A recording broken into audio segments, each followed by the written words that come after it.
যখন একজন মানুষ মনে মনে আমাকে ডাকে, আমিও মনে মনে ওকে স্মরণ করি। মনে করেন আপনি মনে মনে আল্লাহকে বলছেন, আল্লাহ আমি অসুস্থ, আমাকে শেফা দাও, বা আমার রিজিকের টেনশন আছে, আমার রিজিকের টেনশন দূর করে দাও, আল্লাহ আমাকে হেফাজত করো, আল্লাহ আমাকে দিনের জ্ঞান দাও, তোমার আনুগত্য করার তৌফিক দাও। এই যে মনে মনে আপনি আল্লাহকে ডাকছেন, নিঃসন্দেহে ওই মুহূর্তে আল্লাহ পাক আপনাকে স্মরণ করছে। সাত আসমান ভেদ করে আরশের উপর থেকে আল্লাহ পাক আপনাকে স্মরণ করছেন। আল্লাহ পাক বলছেন, যখন একজন মানুষ জনসমক্ষে আল্লাহকে স্মরণ করে, যেমন আমরা এখন করছি, জনসমক্ষে সবার সামনে আল্লাহর কথা আলোচনা করছি, আল্লাহ পাক বলছেন আমিও তখন এর চেয়ে অনেক উত্তম জনসমাবেশে ওই বান্দাদের কথা স্মরণ করি। আল্লাহ পাক আমাদের কথা স্মরণ করছেন, আমাদের কোনো ফিলিংস আছে? আল্লাহ আমাদের কথা স্মরণ করছেন, ওই যে যুবক ছেলে বসে বসে ফোন টিপছে, কোনো ফিলিংস আছে? মানে মনস্তাত্ত্বিক ভাবে অন্তরে যখন নূর থাকে না, পাপ করতে করতে যখন অন্তরটা কলুষিত হয়ে যায়, কোনো ফিলিংস কাজ করে না। এখন খুন করবে, কোনো ফিলিংস নাই। সুদ খাচ্ছে, কোনো ফিলিংস নাই। জিনা করছে ডেইলি, কোনো ফিলিংস নাই। দেখবেন ঘুষ নিচ্ছে, দুর্নীতি করছে, মানুষের সম্পদ আত্মসাৎ করছে, যারা বলবেন ফিলিংসও নাই, আমি একটা পাপ করছি। কখন এরকম হয় জানেন? যখন এক কথায় যখন মানুষ পাপ করতে করতে করতে করতে, এই যে কলব বলে একটা কথা আছে, এই কলবের উপরে কালো কুৎসিত একটা মরিচা করে যায়, তখন আর ফিলিংস কাজ করে না। তো ফিলিংস কাজ করার বুদ্ধি কি? দুইটা বুদ্ধি আছে। এক, বেশি বেশি কোরআন তেলাওয়াত করা, তাহলে অন্তরের মরিচা দূর হয়ে যাবে ইনশাআল্লাহ। আর দুই হচ্ছে বেশি বেশি মৃত্যুর কথা স্মরণ করা, তাহলে মনের মধ্যে যে কালিমাগুলো আছে আস্তে আস্তে দূর হবে ইনশাআল্লাহ।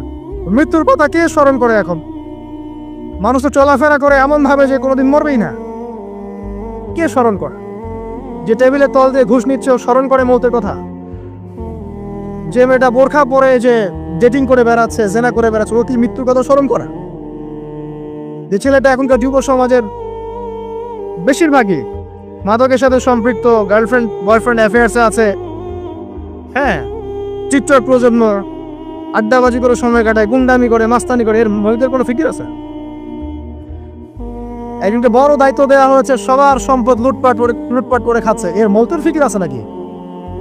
এর মধ্যে ফেরাউনি চেতনা এসেছে, আনা রব্বুকুমুল আলা, আমি মহান রব, আমি তোমাদের মহান রব। ওদের মধ্যে ওই চেতনা কাজ করছে যে সূরা মুমিনুনে যেটা বলা আছে, যে আমরা এখানেই জন্ম নেই, এখানেই মারা যায়, আমরা পুনরুত্থিত হব না। ইন হিয়া ইল্লা হায়াতুনা দুনিয়া নামুতু ওয়া নাহইয়া ওয়া মা নাহনু বিমাবউসিন। আমরা এই দুনিয়াতেই বাঁচি, দুনিয়াতেই মরি, আমাদের কোনো পুনরুত্থানের কিছু নাই। এদের চেতনা এমন, কে ফিকির করে মরতে? অথচ আপনি দেখছেন যে প্রতিনিয়তই কোনো কারণ ছাড়াই মানুষ নাই, কোনো কারণ লাগে না। এখন তো কারণ ব্যাখ্যা করতে আমরা পছন্দ করি, এই কারণে ওইটা হয়েছে, ওই কারণে এটা হয়েছে। এটাকে বলে কার্যকারণ তত্ত্ব। দর্শনের ভাষায় কি বলে? কার্যকারণ তত্ত্ব। এটা আপনারা ফিলোসফি পড়লে বুঝবেন। প্রত্যেকটা কাজের পিছনে একটা কারণ থাকে, আমরা কারণটা সার্চ করি বেশি। এখন কারণ ছাড়াই মানুষ ডেড। এই আছে উপরে একটা সুন্দর করে বড় একটা পাথর ঝুলছে, সব পাস হয়ে যাচ্ছে ওখান থেকে। মানে রাস্তায় কাজ চলছে, উপরে আবার এটা ঝুলছে, আর মানুষ আমার অন্যস্তে যাতায়াত করছে। যারা রাখছে ওদের ইন্টেলেকচুয়াল অবস্থা চিন্তা করেন, আর যারা আমরা তল দিয়ে যাচ্ছি তারও অবস্থা চিন্তা করেন। বুদ্ধিভিত্তিক ভাবে আমরা কোন জায়গায় চিন্তা করেন? মানে মানুষ বিজি রোড দিয়ে যাচ্ছে, ওখানেই কাজ হচ্ছে, আবার যেখানে কাজ হচ্ছে দেখছি সেখানে আমরাও আবার তল দিয়ে যাচ্ছি। সবাই পাস হয়ে গেল, যাদের তাকদিরে লেখা ছিল মৌত, একদম মুহূর্তের মধ্যে শেষ। কি কারণ ব্যাখ্যা করবে? কোনো সায়েন্স দিয়ে ব্যাখ্যা করতে পারবেন? পারবেন না। ওই ময়মনসিংহে ওই যে মহিলারা যাচ্ছে, ট্রাক মেরে দিয়ে চলে গেল, মহিলার পেট থেকে বাচ্চা পেট ফেটে বাচ্চা বের হয়ে গেল, বাচ্চা জীবিত, মা ডেড। সায়েন্স দিয়ে ব্যাখ্যা করতে পারবেন? এটাই তাকদির, একেই বলে তাকদির, যেটাকে সায়েন্স দিয়ে ব্যাখ্যা করা যায় না, বিজ্ঞান দিয়ে ব্যাখ্যা করা যায় না। এরকম ঘটনা কত ঘটছে অহরহ। দুজন বসে আছে, হাজব্যান্ড ওয়াইফ, হাজব্যান্ডের যাওয়ার কথা, হাজব্যান্ড ওয়াইফের গাড়িতে বসছে, আর ওয়াইফ হাজব্যান্ডের গাড়ি ড্রাইভ করছে। আর এই হাজব্যান্ডের দুশ্মন যে ছিল, সে টার্গেট করেছিল যে ওই লোকটাকে গুলি করে মারবে রাস্তায়। যেহেতু ওয়াইফ হাজব্যান্ডের গাড়ি ড্রাইভ করছে, রাস্তায় ওয়াইফ ডেড, হাজব্যান্ড জীবিত। তাকদির। তো তাকদিরকে কি আপনি এই ভাগ্যটা কি আপনি সায়েন্স দিয়ে ব্যাখ্যা করতে পারবেন? সম্ভব? অহরহ এরকম মৌতের ঘটনা ঘটছে, তারপরেও দেখবেন যুবকদের এই বিলাসিতা, এই মানে আড্ডাবাজি, মেয়েদের পিছনে ঘোরা, এই যে মাদক সেবন করা, টিকটক করা, বুদ্ধি প্রতিবন্ধী প্রজন্মের মতো, এগুলো থামছে না। কোনো শিক্ষাই তারা নিতে যাচ্ছে না। এই বয়স হয়ে গেছে, অনেক বয়স, দেখবেন ওই যে চায়ের দোকানে বসে ক্যারাম খেলছে, বুড়া মানুষ, তার হায়াতের কতদিন বাকি আছে আল্লাহ ভালো জানেন। দেখবেন দিব্যি কোনো টেনশনই নাই, ক্যারাম বোর্ড খেলছে, ওখানে লুডু খেলছে। দেখেন আজ আপনাদের গ্রামাঞ্চলে যে চায়ের স্টলগুলো আছে, দেখবেন ওই যে টিভি ছেড়ে রেখে দিবে, ঘন্টা আবার ঘন্টা টিভি চলছে, মানুষ চা খাবে 1 কাপ আর টিভি দেখবে 5 ঘন্টা। ওর যে হায়াতের কোনো মূল্যই তার কাছে নাই। আল্লাহ পাক তাকে একটা সময় দিয়ে পাঠিয়েছেন, কোনো ফিলিংসই না। অথচ মানুষ প্রতিদিন, দিনে রাতে, প্রত্যেক দিন মানুষ অহরহ মারা যাচ্ছে। যাদের ভিতরে মৌতের চিন্তা আছে তারা কিন্তু পাপ কম করলেও ফিরে আসে আল্লাহর দিকে, কারণ তাদের প্রতি মৌতের ফিকির আছে। আর যাদের মৃত্যুর কোনো চিন্তা নাই, তারা এই রাজনীতি বলেন, অর্থনীতি বলেন, সমাজনীতি বলেন, আর এই পরিবার আর ধর্ম বলেন, সমস্ত ক্ষেত্রে পাপ করে বেড়াবে, কোনো ফিকির নেই। আল্লাহ পাক আমাদেরকে মৌতের ফিকির করার তৌফিক দান করুন এবং পরকালের জীবনটাকে আসল জেনে দুনিয়ার কাজগুলো করার তৌফিক আল্লাহ পাক দান করুন। আসেন, তো এবার আপনি শুকরিয়া আদায় করছেন, আলহামদুলিল্লাহিল্লাযী আহইয়ানা বা'দা মা আমাতানা ওয়া ইলাইহিন নুশুর। আধা ঘন্টা আগে ঘুম থেকে উঠেছেন, এখন কি করবেন? বাথরুমে যাচ্ছেন। এই বাথরুম করাটা কি দুনিয়াবি কাজ না? এই কাজটা ইবাদত হবে যদি আমি ঢোকার সময় বাম পা দিয়ে ঢুকি আর বলি, কি বলি? আল্লাহুম্মা ইন্নী আউযু বিকা মিনাল খুবসি ওয়াল খাবায়েস। এখন বাথরুম করতে আপনার 10 মিনিট লাগুক আর 15 মিনিট লাগুক আর 5 মিনিট লাগুক, এই পুরো সময়টা নেকি পাবে না। সুবহানাল্লাহ। আর কি চাই? বের হব, এখন বের হওয়ার সময় কি বলবো? গুফরানাকা, নেকি পাচ্ছেন। একটা তো আছে, আলহামদুলিল্লাহিল্লাযী আযহাবা আনিল আযান ওয়া আফানি গুফরানাকা। এবার আপনি ওযু করবেন। ওযুটা ধীর স্থির ভাবে করবেন, তাড়াহুড়া করবেন না। ওযুর প্রত্যেকটা অঙ্গ প্রত্যঙ্গ 3 বার করে ধোয়ার চেষ্টা করবেন। শুধু মাথা মাসে হবে কয়বার? 1 বার। ওযু করার পরে আপনি হাত তুলে আল্লাহর কাছে দোয়া করুন। ওই সময়টা কখন? রাত 4টা থেকে 4:30 বাজে, তাই না?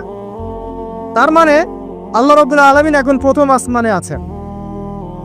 কিভাবে আল্লাহ পাক আছেন সেটা আল্লাহর উপর ছেড়ে দেন, আমাদের এটা নিয়ে ব্যাখ্যা করার দরকার নাই, চিন্তাও করার দরকার নেই। আল্লাহ পাক বলেছেন আমি নেমে আসি, বাস নেমে আসি। এত বেশি বুদ্ধিজীবী হওয়ার দরকার নেই। খুব বেশি বুদ্ধিজীবী হয়ে গেলে আমার মানুষ খেয়ে হারিয়ে ফেলেন, অত দরকার নাই। শুনেছি, মেনেছি, ব্যাস যথেষ্ট। আল্লাহ পাক নেমে আসেন, কি বলেন? আল্লাহ বলেন যে কেউ কি আছো আমার কাছে কিছু চাইবে, আমি দিব। কেউ কি আছো যে আমাকে ডাকবে, আমি তোমার ডাকে সাড়া দেব। কেউ কি আছো আমার কাছে কোনো কিছু দোয়া করবে, হ্যাঁ হাজত আছে, আমি পূরণ করে দেব। এভাবে আল্লাহ পাক ফজর পর্যন্ত বলতেই থাকেন। বলেন তো আমাদের কোনো ফিকির আছে? আমরা সবাই ঘুমাই কয়টায়? 1টায় না 2টায় না 3টায় ম্যাক্সিমাম এখনকার।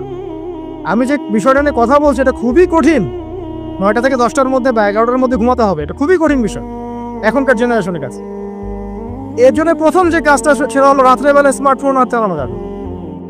এশার নামাজ শেষ, ফোন একদম ডয়ারে লক করে রাখতে হবে। কিছু করার নাই, এটা না করতে পারলে আপনি ঘুমাতে পারবেনই না। এবং এরপর দিনে আসছি, তখন বলছি দিনে কিছু কাজ আছে, দিনের কাজগুলো যদি আমরা ঠিকঠাক মতো করি তাহলে রাতে তাড়াতাড়ি ঘুম আসবে ইনশাআল্লাহ। যদি না করি তাহলে ঘুম আসবে না। তো শেষ রাতে আল্লাহ পাক আসমানে নেমে আসেন, প্রথম আসমানে, এবং এই আহ্বান করতে থাকেন। তাই ওই সময় ওযু করার পরেই আপনি হাত তুলে আল্লাহর কাছে দোয়া করা শুরু করেন। আপনার যত চাওয়া পাওয়া আছে আল্লাহর কাছে ঢেলে দেন, ইনশাআল্লাহ আল্লাহ রাব্বুল আলামিন আপনাকে খালি হাতে ফেরাবেন না ইনশাআল্লাহ। আল্লাহ পাক তো এমন করে বলেছেন যে কেউ হাত তুলেছে আল্লাহর কাছে আর আল্লাহ পাক সেটাকে খালি ফিরিয়ে দিবেন, এটাতে আল্লাহ লজ্জা বোধ হয়। কথা বুঝতে পারছেন? আমাদের যাদের অনেক সম্পদ আছে বা সামর্থ্য আছে এবং মন আছে বড়, তাদের কাছে যখন কেউ সাহায্য চায় আপনার খালি ফিরাতে লজ্জা লাগে না? আপনার মনে হয় না যে চাইলো এত করে কিভাবে না করে ফিরাই? আছে না এমন মানুষ? আছে না? আসলে দান সৎকা করার জন্য সম্পদ লাগে না, দান সৎকা করার জন্য মন লাগে। কি লাগে? মন লাগে। দেখবেন অনেক কোটিয়াল আছে মানুষ, দান সৎকা করতে পারে না, যাকাতই তো দেয় না, দান সৎকা করবে কি?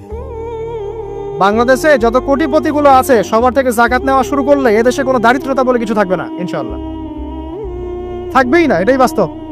কে উদ্ধার করবে সেই টাকা? আসলে করবেন ইনশাআল্লাহ। ঈসা ইবনে মারিয়াম আসলে করবে ইনশাআল্লাহ। তখন কে যাকাত না দিয়ে পার পায় তাই দেখা যায়। একটা ব্যক্তি পাওয়া যাবে না যাকাত না দিয়ে পার পায়। অবশ্য তখন এমন একটা যুগ আসবে যে মানুষ যাকাতের টাকা নিয়ে ঘুরবে, কিন্তু নেওয়ার মতো মানুষ নাই, সবাই সচ্ছল। আল্লাহ পাক সেই সুদিন ফিরায় আনুক, আমিন। এটা বলছিলাম যে সদকা করার জন্য মন লাগে, আপনার টাকা লাগে না। এখন আসেন, কেউ যদি আমাদের কাছে এভাবে চায় আমরা খালি ফিরাতে লজ্জাবোধ করি। আল্লাহ পাক বলছেন যে আমার কাছে যখন বান্দা কিছু চায় তার হাতটাকে আমি খালি ফিরাই দেবো, এটাতে আমি লজ্জাবোধ করি। দোয়া করলে কয়েকটা বিষয় একটা হবেই, হয় আপনি সাথে সাথে সেটা পাবেন, না হলে একটু দেরিতে পাবেন, না হলে আল্লাহ পাক সেটা জমা করে রাখবেন পরকালের জন্য। পরকালে যখন আপনি দাঁড়াবেন আল্লাহর সামনে, আল্লাহ বলবেন দুনিয়াতে তুমি এই বিষয়গুলো চেয়েছিলে, আমি দুনিয়াতে দেই নাই, পরকালে তোমার জন্য সঞ্চিত রেখেছি, এখন না। তখন মানুষ কি বলবো জানেন? আমরা বলবো যে আল্লাহ দুনিয়াতে কিছুই যদি না পাইতাম, আজকেই সব দিতে তাহলেই হবে। তো বেশি বেশি দোয়া করার অভ্যাস তৈরি করেন, বেশি বেশি দোয়া করেন। দোয়াই ইবাদত, আর দোয়া হল ইবাদা, দোয়াই ইবাদত। দোয়া করতে থাকেন, ইনশাআল্লাহ দেখবেন আল্লাহর সাথে আপনার সম্পর্ক গাঢ় হবে। যার সাথে আল্লাহর সম্পর্ক যত বেশি গাঢ় হবে, ইনশাআল্লাহ সে তত বেশি পরকালের বাসিন্দা হবে, দুনিয়ার বাসিন্দা কম হবে। আল্লাহ পাকে নূর এবং মারিফত অর্জন করতে পারবে ইনশাআল্লাহ তাআলা। এবারে আমরা কি করব? এবার মিনিমাম 2 রাকাত নামাজ পড়ার চেষ্টা করে, রাতের সালাত 2 রাকাত করে। আপনি 2, 4, 6, 8, 10, 12, 20 পড়তেই থাকতে পারেন, কোনো সমস্যা নেই। কিন্তু মিনিমাম 2 রাকাত নামাজ তাহাজ্জুদ আপনি পড়ার চেষ্টা করেন। পড়া যাবে না? আর নামাজটাকে তাড়াহুড়া করবেন না, কাইন্ডলি আল্লাহর ওয়াস্তে তাড়াহুড়া করবেন। রিল্যাক্সে কেরাত করেন, কেরাত পড়েন, রুকুতে সময় দেন, সেজদায় সময় দেন, 2 সেজদার মাঝখানে সময় দেন, শেষ বৈঠকে দোয়াগুলো করেন, তারপর ধীর স্থিরভাবে সালাম ফিরান, হাত তুলে দোয়া করেন, সময় দেন। কারণ আমি কি বলছি, সূরা জারিয়াতে 56 নম্বর আয়াতে আল্লাহ পাক বলেছেন দুনিয়াতে পাঠিয়েছি শুধু আল্লাহর ইবাদত করার জন্য। তো যে কারণে এসেছি, এটাতে এত তাড়া কিসের? অনেক মসজিদে নামাজ পড়লে মনে হয় ইমাম সাহেবকে বলি যে আপনার কি পেশাব পায়খানার চাপ নিয়ে নামাজ পড়ান? এমন অনেক মসজিদে নামাজ পড়েছি, মনে হয় ইমাম সাহেবকে ডেকে একটু কানে কানে বলি যে ভাই আপনার কি পেশাব পায়খানার চাপ আছে? আর 4 রাকাত নামাজ 3 মিনিটে শেষ, 4 রাকাত নামাজ 4 মিনিটে শেষ। এত তাড়াহুড়ার কি আছে? হ্যাঁ, জামাতে নামাজ সংক্ষিপ্ত করতো, তাই বলে কি এত সংক্ষিপ্ত নাকি? রুকু করার টাইম পাওয়া যায় না, সেজদা করার টাইম পাওয়া যায় না? নামাজে ধীর স্থিরতা এবং খুশুটা খুব ইম্পর্টেন্ট। নামাজে কোথায় হাত বাঁধলেন এটা নিয়ে তর্ক না করে, নামাজের একাগ্রতা, মনোযোগ কতটুকু আসছে এটা নিয়ে তর্ক করেন। ভিতরের রুহটাই আসল, আধ্যাত্মিকতাটাই আসল। হ্যাঁ, একজন ভাই হাত বেঁধেছে মনে করেন এখানে, কেউ বেঁধেছে এখানে, এটা নিয়ে ঝগড়া করেন। দেখেন নামাজে কতটুকু ফোকাস, মনোযোগ কতটুকু থাকছে, কতটুকু নামাজে আপনি দোয়া করতে শিখছেন, সেজদায় আল্লাহকে পাইতে শিখছেন। নামাজ পড়ে কি ফিল হচ্ছে যে আমি আল্লাহর সাথে কথা বলছি, আল্লাহ আমার কথা শুনছেন? আমরা তো মেকানিক্যাল নামাজ অভ্যস্ত এখন, মানে দুনিয়ার কাজের চাপ এত বেশি, জাস্ট মসজিদে যাবো, ঢুকবো, বেরো, চলে আসবো, হাজিরা দিতে আসছি মনে হয়, সিগনেচার করবো, চলে যাবো, ভাববে এমন। এত তাড়া কিসের ভাই? ওমা খালাকতুল জিন্না ওয়াল ইনসা ইল্লা লিয়াবুদুন, শুধু ইবাদত করার জন্যই সৃষ্টি করেছি তোমাদেরকে। তো মসজিদে তো তাড়াহুড়া কেন? রিল্যাক্স থাকেন, মসজিদে রিল্যাক্সে নামাজ পড়েন, সময় নেন। ফজরের নামাজ পড়ার আগে আপনি বাসার থেকে 2 রাকাত সুন্নত পড়ে আসতে পারেন, এটা আরেকটা ভালো আমল। কারণ নবী সাল্লাল্লাহু আলাইহি ওয়াসাল্লাম সুন্নত নামাজগুলো কি করতেন? বাসায় করতেন। এতে বাসার মধ্যে বরকত হবে, শয়তান দূর হয়ে যাবেন সব। এই যে তাহাজ্জুদ আপনি 2, 4, 8, 10 যত পারেন পড়েন, মিনিমাম 2 রাকাত পড়েন, ধীর স্থিরভাবে পড়েন। নামাজ শেষ করে আবার আল্লাহর কাছে দোয়া করেন, দেখবেন যে ইনশাআল্লাহ আপনার দোয়া কবুল হবে। আর দোয়া যে কবুল হয় এটা আপনি নিজেই বুঝতে পারবেন, নিজেই বুঝবেন, কারো কাছে দেওয়া লাগবে না। এবার ফজরের সালাতের সময় হয়ে গেল, আজান হচ্ছে, আজানের জবাব দিব, দিয়ে ব্যাস হেঁটে হেঁটে মসজিদ, প্রত্যেক পদক্ষেপ হেঁটে যাব আর দোয়া করব। কি দোয়া করব? যে আল্লাহ আমাকে নূর দান করুন। কি দান করুন? আল্লাহুম্মা ইজআল ফি কলবি নূরা ওয়া ফি লিসানি নূরা ওয়া ফি সাম'i নূরা ওয়া ফি বাসরি নূরা ওয়া আন ইয়ামিনি নূরান ওয়া আন শিমালি নূরান ওয়া মিন ফাওকি নূরা ওয়া মিন তাহতি নূরা আল্লাহুম্মা ইজআল ফি নাফসি নূরা। মানে এর অর্থ হচ্ছে আল্লাহ আপনি আমার ডানে বামে সামনে পিছনে শরীরে আত্মায় দেহে সবখানে আল্লাহ আপনার নূর দান করুন। নূর কেন? কারণ দুনিয়ার মধ্যে অনেক অন্ধকার, অন্ধকার না? সব জাহিলিয়াতের অন্ধকার। এখানে পথ চলতে হলে নূর লাগবে, আলো লাগবে। এটা কে দিবে? আল্লাহ দিবে। কবর বড় অন্ধকার, ওখানে থাকতে হলে ভালোভাবে কি লাগবে? আলো লাগবে। হাসরের মাঠ অন্ধকার, ওখানে ভালোভাবে থাকতে হলে কি লাগবে? আলো লাগবে। এই জন্য নামাজে যাওয়ার সময়, অন্ধকার সময় এই দোয়াগুলো করতে হয়। আর তার আগে একটা কথা বলতে ভুলে গেছি, বাসা থেকে যে বের হচ্ছেন তখন কি পড়বেন? কি পড়বেন? বিসমিল্লাহি তাওয়াক্কালতু আলাল্লাহ ওয়ালা হাওলা ওয়ালা কুওয়াতা ইল্লা বিল্লাহ। এটা পড়ে বের হলে শয়তান দূরে চলে যাবে, ফেরেশতা আপনার কাছে চলে আসবে।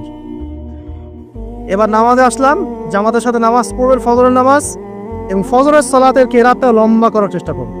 এটা সুন্নাত, ফজরের সালাতের কেরাত লম্বা করা সুন্নাত। এবং নামাজ শেষ হওয়ার সাথে সাথেই উঠেও চলে যাবেন না। নামাজ শেষ, এবার আপনি ওখানে বসে থাকবেন, বসে বসে জিকির আজগারগুলো করবেন। কি কি জিকির করবেন আমি কয়েকটা আপনাদেরকে শিখিয়ে দিচ্ছি, বাকিগুলো আপনারা কিতাব থেকে শিখে নেবেন। সালাম ফিরানো শেষ, প্রথমে একবার আল্লাহু আকবার, তারপর 3 বার আস্তাগফিরুল্লাহ আস্তাগফিরুল্লাহ আস্তাগফিরুল্লাহ। এরপরে পড়বেন আল্লাহুম্মা আনতাস সালাম ওয়া মিনকাস সালাম তাবারাকতা ইয়া যাল জালালি ওয়াল ইকরাম পড়বেন। তারপর আল্লাহুম্মা আইন্নি আলা যিকরিক ওয়া শুকরিকা ওয়া হুসনি ইবাদাতিক। এরপরে পড়তে পারেন আয়াতুল কুরসি, যেটা একটু আগে বলেছি, তাসবিহাত সুবহানাল্লাহ আলহামদুলিল্লাহ আল্লাহু আকবার 33 পরে কালিমা শাহাদা, অথবা 10-10-10ও পড়ার দলিল আছে। এরপরে পড়বেন সুবহানাল্লাহি ওয়া বিহামদিহি আদাদা খালকিহি ওয়া রিদা নাফসিহি ওয়া জিনাতা আরশিহি ওয়া মিদাদা কালিমাতিহি 3 বার, এটা 3 বার। তারপর 3 কুল 3 বার করে, সূরা ইখলাস 3 বার, ফালাক 3 বার, নাস 3 বার, সূরা হাশরের শেষ 3 আয়াত একবার। এরপরে পড়বেন সাইয়্যিদুল ইস্তিগফার, আর সমস্ত ইস্তিগফারের শ্রেষ্ঠ ইস্তিগফার। এটা কোনটা? আল্লাহুম্মা আনতা রাব্বি লা ইলাহা ইল্লা আনতা খালাকতানি আনা আবদুক ওয়া আনা আলা আহদিক ওয়া ওয়া'দিক মাস্তাতা'তু আউযু বিকা মিন শাররি মা সানা'তু আবু'ু লাকা বিনি'মাতিকা আলাইয়া ওয়া আবু'ু বিযানবি ফাগফির লি ফাইন্নাহু লা ইয়াগফিরু যুনুবা ইল্লা আনতা। এটা যে পড়বে, সকালে পড়ে যদি রাতের মধ্যে মারা যায় জান্নাত ইনশাআল্লাহ, আবার সন্ধ্যায় পড়ে যদি সকালের আগে মারা যায় জান্নাত ইনশাআল্লাহ। এত বড় অস্ত্র, এত বড় একটা সুযোগ। এরপরে পড়বেন আমার পছন্দের কয়েকটা, আউযু বিকালিমাতিল্লাহি তাম্মাতি মিন শাররি মা খালাক 3 বার। এটা যদি আপনি পড়েন, আপনি দৃশ্য অদৃশ্যের ক্ষতি থেকে বেঁচে থাকবেন ইনশাআল্লাহ। দুষ্ট জিন শয়তান আপনার কোনো ক্ষতি করতে পারবে না ইনশাআল্লাহ। আরেকটা খুবই শক্তিশালী দোয়া আছে, সেটা হলো বিসমিল্লাহিল্লাযী লা ইয়াদুররু মা ইসমিহি শাইউন ফিল আরদ ওয়ালা ফিস সামা ওয়া হুয়াস সামিউল আলিম 3 বার করে। এইটা যে পড়বে, এই যে জিন বলেন, ভূত বলেন, যে পেতনি বলেন, যেগুলো আমরা ভয় পাই, ঠিক আছে, চোখ লাগা বলেন, বদনজর বলেন, যা যা আছে, হিংসুকের হিংসা, কোনো কিছুই আপনার কোনো ক্ষতি করবে না এবং ইনশাআল্লাহ আপনি হঠাৎ মৃত্যুবরণ থেকে বেঁচে থাকবেন ইনশাআল্লাহ। হঠাৎ মৃত্যুবরণ, এটা কিন্তু সবার জন্য নিয়ামত না, এটা সবার জন্য নিয়ামত না। তারপর আসেন, এরপর পড়বেন 10 বার লা ইলাহা ইল্লাল্লাহ ওয়াহদাহু লা শারীকা লাহু লাহুল মুলক ওয়া লাহুল হামদ ওয়া হুয়া আলা কুল্লি শাইইন কাদির। এটা 10 বার পড়লেও হবে। আর যদি 100 বার পড়তে পারেন, তাহলে আপনার চেয়ে বেশি নেকি কেউই অর্জন করতে পারবে না। যদি 100 বার এই দোয়াটা কেউ পড়ে সারা দিনে, লা ইলাহা ইল্লাল্লাহ ওয়াহদাহু লা শারীকা লাহু লাহুল মুলক ওয়া লাহুল হামদ ওয়া হুয়া আলা কুল্লি শাইইন কাদির, ওই দিন শয়তান তার কাছে আসবে না। 100 গুনাহ আমলনামা থেকে কেটে দেওয়া হবে, 100 নেকি লিখে দেওয়া হবে, এবং আল্লাহর কাছে দিন শেষে একটা তালিকা পেশ করা হয়, আজকে দিনে কে কি আমল করেছে, এই তালিকায় তার নাম দেখবেন সবার আগে আছে। ওই ব্যক্তির নামও থাকতে পারে যে 100 বারের চেয়ে বেশি পড়েছে, তখন তার নাম আগে চলে যাবে, এর নামটা পরে চলে আসবে। কথা বুঝতে পারছেন? মিনিমাম 100 বার পড়তে পারলে খুব ভালো হয়। যদি না পারেন, কমপক্ষে কয়বার? 10 বার। আসেন, এরপরে পড়বেন 10 বার দরুদ শরীফ, আল্লাহুম্মা সাল্লি আলা মুহাম্মাদ ওয়া আলা আলি মুহাম্মাদ, যেটা আছে দরুদ ইব্রাহিম, এটা পড়তে পারেন, অথবা ছোট করে পড়তে পারেন আল্লাহুম্মা সাল্লি ওয়া সাল্লিম আলা নবিনা মুহাম্মদ, এটা বললেও হবে, অথবা আল্লাহুম্মা সাল্লি আলা মুহাম্মাদ ওয়া সাল্লিম, এতটুকু পড়লেও ইনশাআল্লাহ ওয়াকাদায় হয়ে যাবে। 10 বার যে ব্যক্তি দরুদ পড়ে সকালে সন্ধ্যায়, নবী সাল্লাল্লাহু আলাইহি ওয়াসাল্লাম তার জন্য পরকালে সুপারিশ করবেন ইনশাআল্লাহ। যদি আমরা নবীজির সুপারিশ পেতে চাই, দরুদের কোনো বিকল্প নাই, বেশি বেশি দরুদ পড়তে থাকেন, তার সুন্নাহ অনুসরণ করেন, বেশি বেশি দরুদ পড়তে থাকেন, মিনিমাম সকালে 10 বার, সন্ধ্যায় 10 বার, ইনশাআল্লাহ আল্লাহর নবী সুপারিশ করবেন ইনশাআল্লাহ তাআলা। আর কাছে রাদিতু বিল্লাহি রাব্বান ওয়া বিল ইসলামি দীনান ওয়া বি মুহাম্মাদিন সাল্লাল্লাহু আলাইহি ওয়াসাল্লাম নবিয়্যা, এর একটা বড় ফজিলত আছে। কি ফজিলত?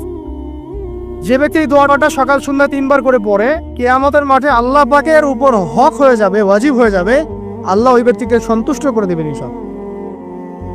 সন্তুষ্ট করে দিবেন মানে কি? ইনশাআল্লাহ সে জান্নাতে যাবে।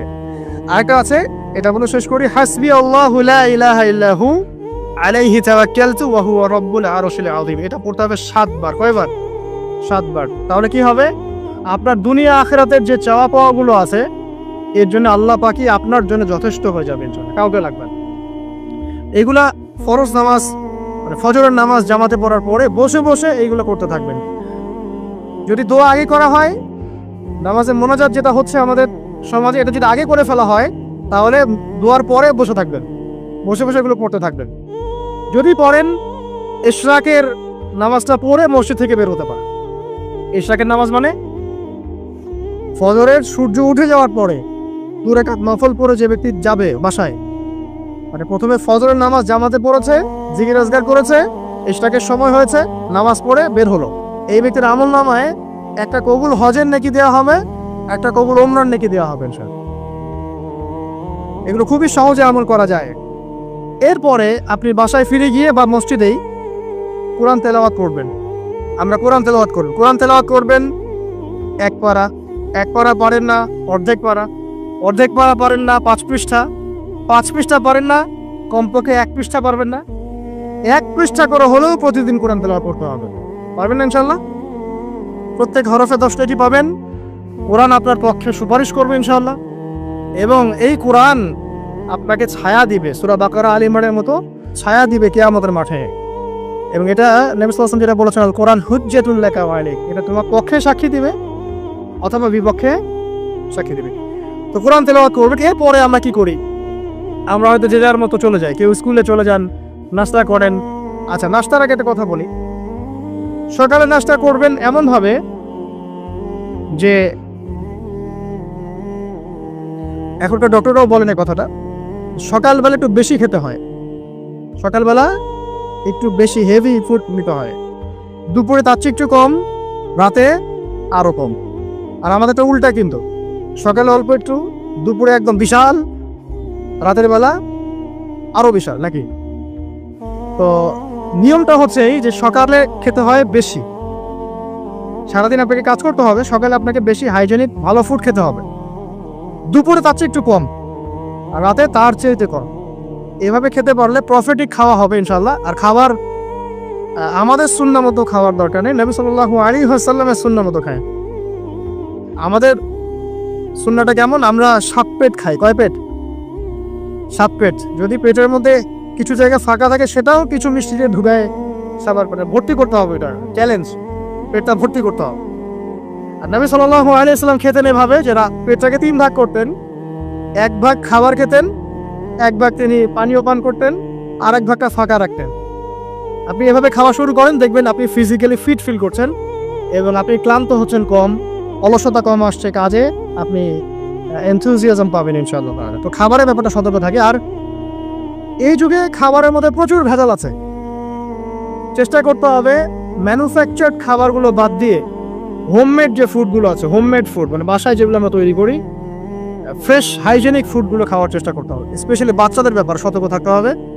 বাচ্চাদেরকে, তরুণদেরকে এমন কোনো খাবার খাওয়া যাবে না যে খাবারটা খেলে আপনি অসুস্থ হয়ে যান, আপনার স্ট্যামিনা কমে যায়, আপনি ফিজিক্যালি দুর্বল হয়ে পড়েন। এটা খুব খেয়াল রাখবেন। খাবার, এই যে আপনারা যে গ্রাম অঞ্চলে থাকেন, আপনারা সৌভাগ্যবান একদিক থেকে যে আপনারা ফ্রেশ খাবার উৎপন্ন করে খেতে পারেন। শেষ জামানায় খাবারের মধ্যে খুব ভেজাল আসবে, এটা বিভিন্ন হাদিস দিয়ে মেলানো যায়, আমি ওইদিকে যাচ্ছি না। কনক্লুশন বললাম, শেষ জামানায় খাবারে প্রচুর ভেজাল আসবে। তো এই ভেজালগুলো থেকে দূরে থাকতে হলে আমাদেরকে হাইজেনিক ফুডের দিকে ফোকাস করতে হবে এবং প্রোডাক্ট খাবার উৎপন্ন করে খেতে পারলে খুব বেশি ভালো হয়, না পারলে রুট লেভেল থেকে খাবার নিয়ে আসতে হবে। আর অ্যাটলিস্ট ম্যানুফ্যাকচার যে খাবারগুলো বাজারে ঘোরাফেরা করে, এগুলো অ্যাভয়েড করতে হবে। দেখতে অনেক মুখরোচক লাগতে পারে, স্বাদ অনেক মজা হতে পারে, কিন্তু এগুলো শরীরের জন্য অনেক ক্ষতিকর। এতে করে আমাদের যুব সমাজ আস্তে আস্তে কিন্তু দুর্বল হয়ে যাচ্ছে। এখনকার যুব সমাজকে দেখে তাকায় দেখেন, আমাদের বাদরদেরকে তাকায় দেখেন, যারা এখানে বয়স্ক মুরব্বী আছে, দেখেন একজন মুরব্বীর সাথে এখনকার যুবকের কুস্তি লাগান, পাঞ্জা লাগান, বা ওই যে একটা রিং এর মধ্যে ঢুকায় বক্সিং ম্যাচ দেন, একটা দেখেন কে পারে। আমি নিশ্চিত ওই চাচাই পারবে। আমরা নিজেরাই তো প্রমাণ। আমাদের বাপ দাদাদের বয়সী যারা আছেন তারা এখনো দিব্যি মাঠে কাজ করে, দেখবেন 4 ঘন্টা 5 ঘন্টা 8 ঘন্টা রিক্সা চালাচ্ছে, ভ্যান চালাচ্ছে, কৃষি কাজ করছে, কত পরিশ্রম করছে। আমাদের যুব সমাজে তাকায় দেখেন না, আপনি একটু চেহারাগুলো দেখেন না, চেহারাগুলো তাকায় দেখেন। চাপাগুলো বসে গেছে গাঁজা খেতে খেতে, হিরোইন খেতে খেতে দেখবেন চাপাগুলো বসে গেছে একদম, চোখগুলো ঢুকে গেছে একদম মাদক খেতে খেতে। হ্যাঁ, হস্তমৈথুন করতে করতে শরীর রোগা, চলতে পারে না। কথা শুনতে খারাপ লাগছে না? বাস্তব, এগুলোই বাস্তব এখন। হ্যাঁ, ঘুম নাই, সারা রাত জাগনা, ওই যে ফজরের পর ঘুমায়, আর রাতে ওই যে বিকাল 4টায় ওঠে, দেখবেন শরীরটার দিকে তাকায় থাকে, চলতে পারে, এনার্জি নাই। একটা ক্রিকেট ম্যাচে লাগাই দেন, ও দেখবেন 2-4 ওভার ব্যাটিং করে শেষ। কোন কাজ করতে পারবে?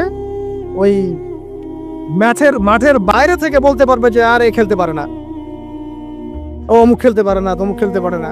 ওকে লাগাই দেন না, ব্যাটটা ধরে ধরায় লাগাই দেন, দেখবেন ও কয়টা পিটাতে পারবে। জিম করে না, ফিজিক্যালি এক্সারসাইজ গুলো করে না, স্কিল নাই। আগেকার মানুষ অনেক স্কিল ছিল, তারা ঘরের কাজ পারতো, সাঁতার পারতো, তারা মার্শাল আর্ট পারতো, কৃষিকাজ পারতো, অন্যান্য বিভিন্ন সেক্টরে তারা কিন্তু মানে মাল্টি প্রতিভার অধিকারী ছিল। স্কিল কম, দেখবেন একদিকে ফোকাস করা। এগুলো কিভাবে হলো আসলে? এগুলো তো একদিনে হয়নি। সারাদিন দেখবেন ফোনে, আর ওই মেয়ের পিছনে, আর কফি শপে, অথবা মিউজিকের কোনো ইনস্ট্রুমেন্ট নিয়ে বসে আছে, অথবা এর মাঝে যদি কেউ মন্দের ভালো থেকে থাকে সে দেখবেন টিকটক করছে। এগুলাই এখনকার পুরুষদের মধ্যে, ইয়াং জেনারেশনের মধ্যে ওই সৌর্য বীর্য গায়েরতটা পাওয়া যায় না। দেখবেন গায়েরত একটা ব্যাপার আছে, গায়েরত সৌর্য বীর্য এটা নাই। এর অন্যতম একটা কারণ এটাও, এখানে খাদ্যাভ্যাসেরও একটা ব্যাপার আছে, ফিজিক্যালি তারা ফিট না। তো আল্লাহ পাক এই বিষয়গুলো আমাদের বোঝার তৌফিক দান করুন। সবকিছু রিলেটেড। আপনাকে যদি একজন প্রোডাক্টিভ মুসলিম হতে হয়, শারীরিকভাবে আপনাকে ফিট থাকতে হবে, মেন্টালি ফিট থাকতে হবে, আপনাকে মানসিকভাবে শক্ত থাকতে হবে, চ্যালেঞ্জ নেওয়ার ক্ষমতা থাকতে হবে, অহেতুক সময় নষ্ট করা যাবে না। যে কাজ ফাহেসা, দুনিয়াবি কাজ, পরকালের কোনো স্বার্থ নাই, ওখানে সময় নষ্ট করা যাবে না। ঠান্ডা মাথায় প্ল্যান করতে হবে যে আমি আমার জীবনে কি করতে চাই, কার পরে আমি কি করব, কার পরে কি করব, আমার প্ল্যান থাকতে হবে। রেজাল্ট খারাপ হয়েছে, হতাশ হয়ে আত্মহত্যা করবেন কি জন্য? কি এমন হয়েছে আপনার জীবন? একটা মেয়ে ছেড়ে চলে গেছে, এর জন্য বিষ খাবেন কেন? কি হয়েছে? একটা মেয়ে তো ছেড়ে চলে গেছে, মেয়ের অভাব নাকি? বোরখা পরা মেয়েরাও তো এখন কিস করে, দেখেন বোরখা পরা মেয়েগুলো দেখেন রাস্তাঘাটে যে নায়কের হাত ধরে চুমু খাচ্ছে। অনলাইনে দেখে আসলাম। এই যে বলছিলাম যে সব বোরখা পরা মেয়ের মধ্যেই আপনার ইয়া থাকে না, দিনদারিতা থাকে না। সব বোরখা পরা মেয়ের মধ্যেই কিন্তু দিনদারিতা থাকে না।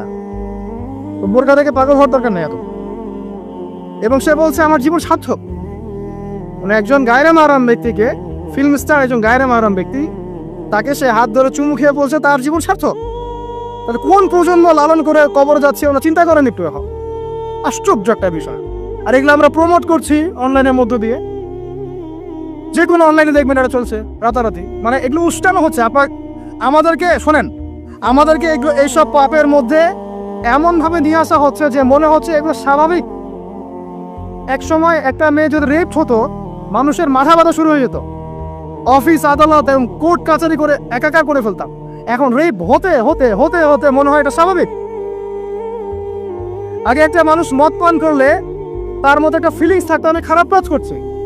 এখন এই মদকে প্রমোট করতে করতে মদটাকে এত ইজি করে ফেলা হচ্ছে, মনে হচ্ছে স্বাভাবিক বিষয়। মানুষ খুন করাটা, আগে একটা মানুষকে খুন করলে মানুষ মনে হতো যেটা এটা বিশাল পাপ, একটা সমাজের মানুষ ওর দিকে খারাপ চোখে তাকা থাকতো। আর খুন হতে হতে হতে মানুষ মিডিয়াটাকে প্রমোট করছে, করতে করতে নর্মাল। এই পাপগুলোকে নর্মাল করে ফেলা ট্রেন্ডটা মিডিয়ার মধ্যে দিয়ে করা হয়েছে, স্বাভাবিকভাবে নেওয়া হচ্ছে সবকিছু। গার্লফ্রেন্ড বয়ফ্রেন্ড অ্যাফেয়ার্সকে আগে মানুষ লুকায় লুকায় করতো, চিঠি দিলেও লুকায় লুকায়, যেটা কেউ জানতে না পারে। এখন ওপেন রাস্তায় সব, মানে এটা নর্মাল করে ফেলা হচ্ছে। আরো যে কি হবে সামনে আল্লাহ ভালো জানেন। সুবহানাল্লাহ। যারা বড় বড় শহরগুলোতে থাকি তাদের তো মানে দিন শুরু হয় আল্লাহর নাফরমানি দিয়ে, আর রাত আসে মানুষের গজব দিয়ে, মানুষের অভিশাপ দিয়ে। মেয়েরা আগে যদি বেপর্দায় চলতো লজ্জা করতো, একটা লজ্জাবোধ ছিল, যে একটা লজ্জা লাগতো যে না আমি খারাপ ভাবে চলছি, মানুষ আমাকে দেখছে কেমন লাগছে। এখন দেখবেন ও গেঞ্জি পরে হাঁটছে, মানে ফিলিংস নাই, স্বাভাবিক নর্মাল করে ফেলা হচ্ছে এগুলো সবকিছু। ছোট ছোট মেয়েগুলো করা হচ্ছে, ছোট ছোট বাচ্চা মেয়ে। এই জামানার কথাই নবীজি বলছেন সাল্লাল্লাহু আলাইহি ওয়াসাল্লাম, তোমাদের সামনে এমন একটা যুগ আসছে, নবীজি বলছেন জামানা সবরিন, কঠিন জামানা, যে জামানায় ঈমান নিয়ে চলাটা হবে হাতের মধ্যে আগুন নিয়ে চলার মতো। নবীজি বলছেন ওই সময়ে সাহাবী জিজ্ঞাসা করছেন, ইয়া রাসূলুল্লাহ, আমি ওই সময় কি করব? ওই সময় আমি কি করব, আমাকে কি পরামর্শ দিচ্ছেন? নবী সাল্লাল্লাহু আলাইহি ওয়াসাল্লাম বলছেন, হে আমর ইবনে আস, তুমি ওই সময় বাড়িতে অবস্থান করো, বাসায় থাকো, বিনা প্রয়োজনে বাড়ির বাইরে এসো না। ওই সময় তুমি নিজের পাপের জন্য আল্লাহর কাছে ক্রন্দন করতে থাকো, বিনা প্রয়োজনে বাড়ি থেকে বের হয়েও না। আর মানুষের সাথে এত বেশি মেলামেশা করো না, নিজে তোমার আমল, তোমার গুনাহ নিয়ে ব্যস্ত থাকো, তোমার পাপের জন্য আল্লাহর কাছে কান্নাকাটি করো, ইনশাআল্লাহ তুমি নাজাত পেয়ে যাবে। এটা একটা অপশন, মানে ফিতনাময় পরিবেশে আপনি কিভাবে বাঁচবেন, এটা একটা অপশন। আরেকটা হাদিসে কি নবী সাল্লাল্লাহু আলাইহি ওয়াসাল্লাম বলছেন যে যখন এমন ফিতনাময় পরিবেশ আসবে, তখন যদি তোমরা এই আমর বিল মারুফ নাহি আনিল মুনকার, সৎ কাজের আদেশ, অসৎ কাজের নিষেধ, আমার সুন্নতের উপর অটল থাকতে পারো, তাহলে তোমরা 50 জন শহীদের নেকি পাবে। সাহাবায়ে কেরাম বলছেন, ইয়া রাসূলুল্লাহ, আমিনহুম আও মিন্না, তাদের মধ্যে 50 জন নাকি আমাদের মধ্যে 50 জন শহীদ? নবী করিম সাল্লাল্লাহু আলাইহি ওয়াসাল্লাম বলছেন, বাল মিনকুম, বরং তোমাদের মধ্যে 50 জন শহীদ। এটা অপশন নাম্বার 2। এক কি বললাম, আপনি নিজেকে নিয়ে ব্যস্ত থাকেন, আশায় থাকেন, বিনা প্রয়োজনে বাড়ি থেকে বের হবেন না, মানুষের সাথে কম মেলামেশা করেন এবং নিজের পাপের জন্য আল্লাহর কাছে কান্নাকাটি করেন, নিজের আমল নামা নিয়ে ব্যস্ত থাকেন, ইনশাআল্লাহ নাজাত পাবেন। 2 নাম্বার, যদি আপনার কাছে আরো বেশি যোগ্যতা থাকে এবং আপনি আরো বেশি সাহসী হন এবং আপনি উম্মার, দেশের জনগণের কল্যাণ কামনা করেন, তাহলে অন্যদেরকেও এই ফিতনাময় পরিবেশে টিকে থাকার ফর্মুলা বলে দেন। এখানে সবর করেন, আমর বিল মারুফ নাহি আনিল মুনকারের কাজ করেন, আল্লাহ পাক আপনাকে ইনশাআল্লাহ 50 জন শহীদ সাহাবী নেকি দিবেন সব।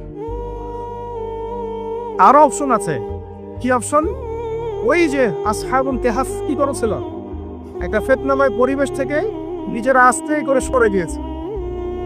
যখন আপনি পরিবেশকে পরিবর্তন করতে আর পারছেন না, দাওয়াত দিয়েও কোনো কাজ হচ্ছে না, মানুষ কথাও শুনছে না, জুলুম নির্যাতন বাড়তেই আছে, টিকে থাকা মুশকিল, তখন তাদের হিসাবের দায়িত্ব আল্লাহর উপর ছেড়ে দেন, আপনি ওখান থেকে ডিসকানেক্টেড হয়ে যান। এটা একটা অপশন। এই অপশন বেছে নিয়েছিল ইব্রাহিম আলাইহিস সালাম, তার বাবাকে বুঝিয়েছেন, কাজ হয়নি, চলে গেছেন। এই অপশন বেছে নিয়েছিল আসহাবুল কাহফ, সবাইকে বোঝাচ্ছে কাজ হচ্ছে না, তার রাস্তায় করে চলে গিয়ে গুহার মধ্যে রাত কাটানো শুরু করেছে।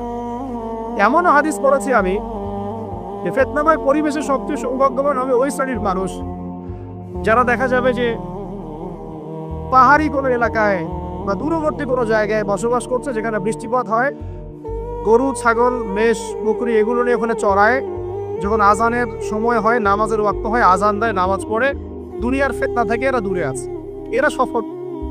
এমনও হাদিস আছে। হয়তো আপনার কাছে মনে হচ্ছে না এখনো ওই যুগ আসে নাই, কিন্তু আমি আপনাকে বলে দেই যে কোরআন এবং সুন্নাহর চোখ দিয়ে যদি আপনি দেখতে শেখেন এবং বর্তমান বিশ্বের প্রেক্ষাপটটা অ্যানালাইসিস করার যোগ্যতা আপনি অর্জন করেন কোরআন সুন্নাহর চোখ দিয়ে, আপনি বুঝতে পারবেন সেই সময় অনেক আগেই চলে এসেছিল। এখন ফিতনা এবং ফাসাদময় এই পরিবেশে আমরা কি করতে পারি, ছোট স্কেলে, বড় স্কেলে না, ছোট স্কেলে। আমি আজকে বড় বিষয় নিয়ে কথা বলতে আসি না, কারণ আমি চিন্তা করলাম যে আসলে প্রথমে যদি ব্যক্তিকেন্দ্রিক বিষয়টা ঠিক না হয়, বড় বিষয়ে আলোচনা করে কোনো লাভ নাই। আগে ব্যক্তি যদি ঠিক না হয়, বড় বিষয়ে আলোচনা করে আসলে কোনো লাভ নাই, আপনারা বুঝবেনও না, মাথার উপর দিয়ে চলে যাবে। এখন গ্লোবাল অ্যাফেয়ার্স নিয়ে কথা বলে খুব একটা ফায়দা নাই আপনাদের। এখন ইকোনমিক পুরো এই সুদভিত্তিক সিস্টেম আপনি চেঞ্জ করতে পারবেন না, এবং পুরা যে তাগুতি ব্যবস্থা আপনি চেঞ্জ করতে পারবেন না। আপনি কি করতে পারবেন? আপনি নিজেকে পরিবর্তন করতে পারবেন, আপনার পরিবারকে পরিবর্তন করতে পারবেন।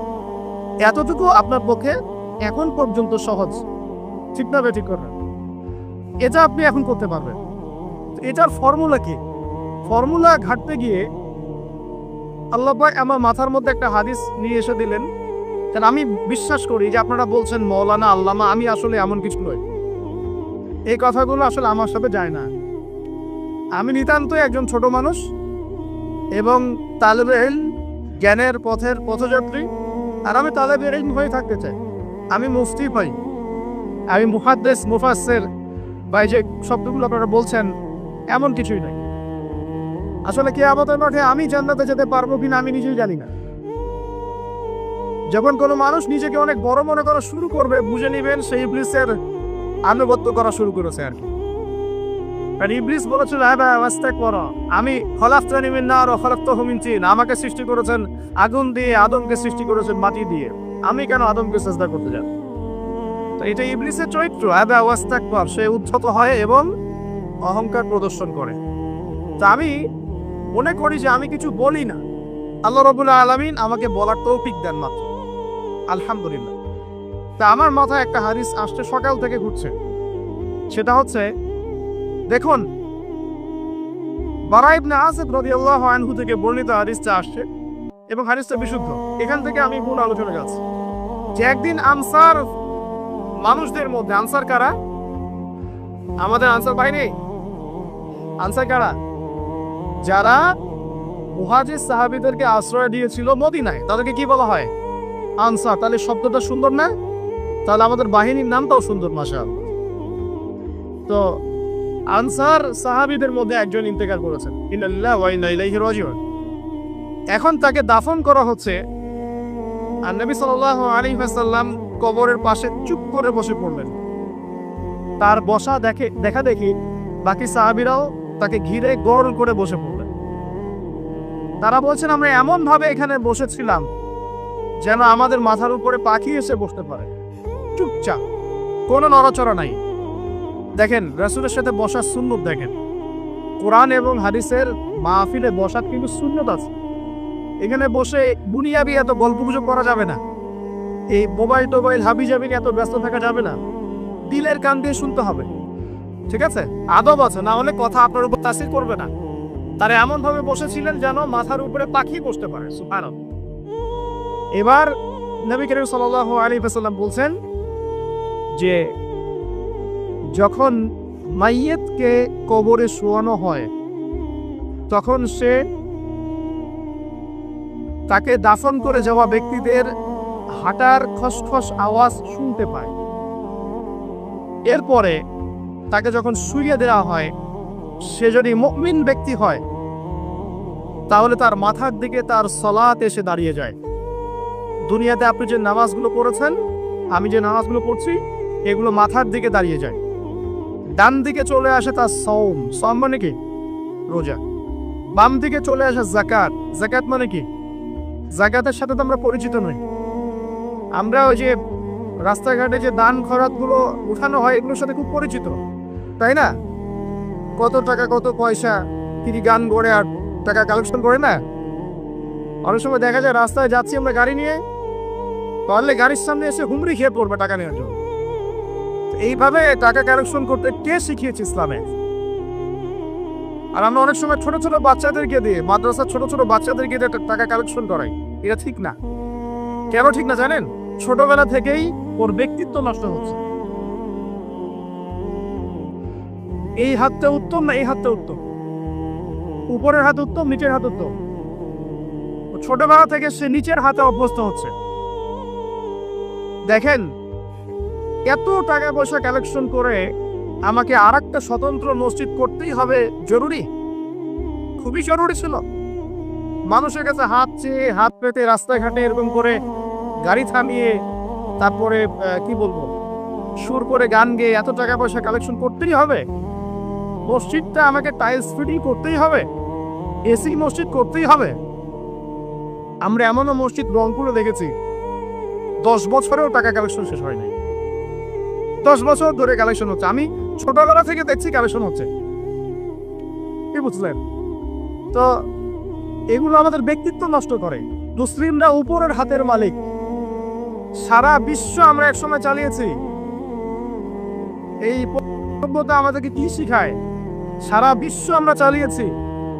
এই আপনার উমাইয়া খেলাফতের সময়ও কর্ডোভায় আব্দুর রহমানের যে শাসন ছিল, কর্ডোভা, স্পেন, পর্তুগাল, এই পুরো জায়গাগুলো পশ্চিমা বিশ্বের, এগুলো মুসলিমরা শাসন করেছে প্রায় 500-600 বছর। ইতিহাস তো আমরা জানিও না, পড়িও না, ভুলে গেছি। ইতিহাস পড়তে হয়। হিস্ট্রি ঘাটলে দেখবেন রাসূল সাল্লাল্লাহু আলাইহি ওয়াসাল্লামের 23 বছরের নববী যুগ, স্বর্ণযুগ, তারপর আবু বকর সিদ্দিকের খেলাফত, তারপর উমর ইবনে খাত্তাবের খেলাফত, আবু বকর সিদ্দিকের 2 বছর বা 2.5 বছর, উমর রাদিয়াল্লাহু আনহুর প্রায় 10 বছর, তারপর উসমান রাদিয়াল্লাহু আনহুর 12 বছর, আলী রাদিয়াল্লাহু আনহুর প্রায় 2-2.5 বছর, তারপরে হাসান রাদিয়াল্লাহু আনহু 6 মাস, এরপরে উমাইয়া খেলাফত শুরু হলো মুয়াবিয়া রাদিয়াল্লাহু আনহু হাতে প্রায় 20 বছর। উমাইয়ারা শাসন করেছে প্রায় 90 থেকে 100 বছর। তারপর জাব নদীর যুদ্ধে উমাইয়া আব্বাসী ওরা একে অপরের সাথে যুদ্ধ করেছে, পরে উমাইয়ারা পরাজিত হয়ে আব্বাসীরা ক্ষমতায় গিয়েছে। ক্ষমতায় গিয়ে তারা প্রায় শাসন করেছে প্রায় 550 বছর। এদিকে উমাইয়াদের মধ্যে যারা পরাজিত হয়েছে ওরা চলে গিয়ে কর্ডোভা, আন্দালুসিয়া ওইদিকে খেলাফত কায়েম করেছে। তারপরে আবার এদিকে ফাতেমি খেলাফত ছিল, উসমানীয় খেলাফত ছিল, তারপরে মিশরে তুরুনি একটা রাজবংশ ছিল, আমাদের সাবকন্টিনেন্টে মোগলরা ছিল, সারা বিশ্বে আমরাই ছিলাম। ইতিহাস তো ভুলে গেছে। তা আমরা সবসময় উপরের হাত ছিলাম, উপরের হাত আমরা দিতাম, মানুষ নিত। আর এখন কি হচ্ছে, আমরা এখানে আমরা চাই, মানুষ দেয়। আর ওরা কে এমনি দেয়? ওরা চড়া সুদ দিবে না? ওয়ার্ল্ড ব্যাংকে যান লোন নিতে, চড়া সুদ। আর এই সুদ শোধ করতে গিয়ে বিভিন্ন দেশ শ্রীলঙ্কা হয়ে যাচ্ছে। সুদ তো শোধ করতে হবে, এমনি তো আপনাকে আর এগুলো দিবে না। এই সুদটা শোধ করতে গিয়ে আমাদের জিনিসপত্রের দাম বেড়ে যাবে, তারপরে দেখবেন জনগণের উপর কর বেড়ে যাবে, অনেক প্রবলেম। আর এই প্রবলেমগুলো ফেস করতে হবে কি কারণে? রিবা বা সুদের কারণে। এই যে বলছি, দেখেন ছোটবেলা থেকেই যে আমরা নিচের হাতে অভ্যস্ত হচ্ছি, এটা ত্যাগ করতে হবে। ব্যক্তিত্বের পরিচয় দেয়। এত টাকা পয়সা চেয়ে প্রতিষ্ঠান করার দরকার নাই। আমার জমি আছে 1 বিঘা, আমি প্রতিষ্ঠান করবো। আপনার 2 বিঘা আপনি করেন, যার সামর্থ্য আছে সেটা করবে, সামর্থ্য নেই করার দরকার নাই। আর একটা মসজিদ যদি কবুল হয়, একটা মসজিদ একটা জেলার জন্য যথেষ্ট। একটা মসজিদে নববী থেকে নবী সাল্লাল্লাহু আলাইহি ওয়াসাল্লাম সারা দুনিয়া শাসন করেছে। আর আমাদের তো কোটি কোটি মসজিদ বাংলাদেশে। এই যুগের কথাও নবীজি বলেছেন, যে যুগে মসজিদগুলো চাকচিক্যময় হবে, মসজিদগুলো কি হবে? চাকচিক্যময় হবে, হেদায়েত উঠে যাবে, এবং মসজিদের মধ্যে সরগোল হট্টগোল বেড়ে যাবে। দেখেন না মসজিদে হট্টগোল বেড়ে গেছে না? এটা সেই যুগ। তো যেটা বলছিলাম প্রিয় ভাইরা, যে নিচের হাতে অভ্যস্ত না, উপরের হাতে অভ্যস্ত হতে হবে। এই কারণে এই যে একটা হাদিসের কথা শুরু করলাম, যে আনসার সাহাবী কারা ছিল, যারা মুহাজির সাহাবীদেরকে আশ্রয় দিয়েছে। এখন এই সাহাবীদের মধ্যে একজন ইন্তেকাল করেছে, তার লাশ যখন রাখা হচ্ছে তখন নবীজি বলছেন, মাথার দিকে মাইয়েতের আসে কি?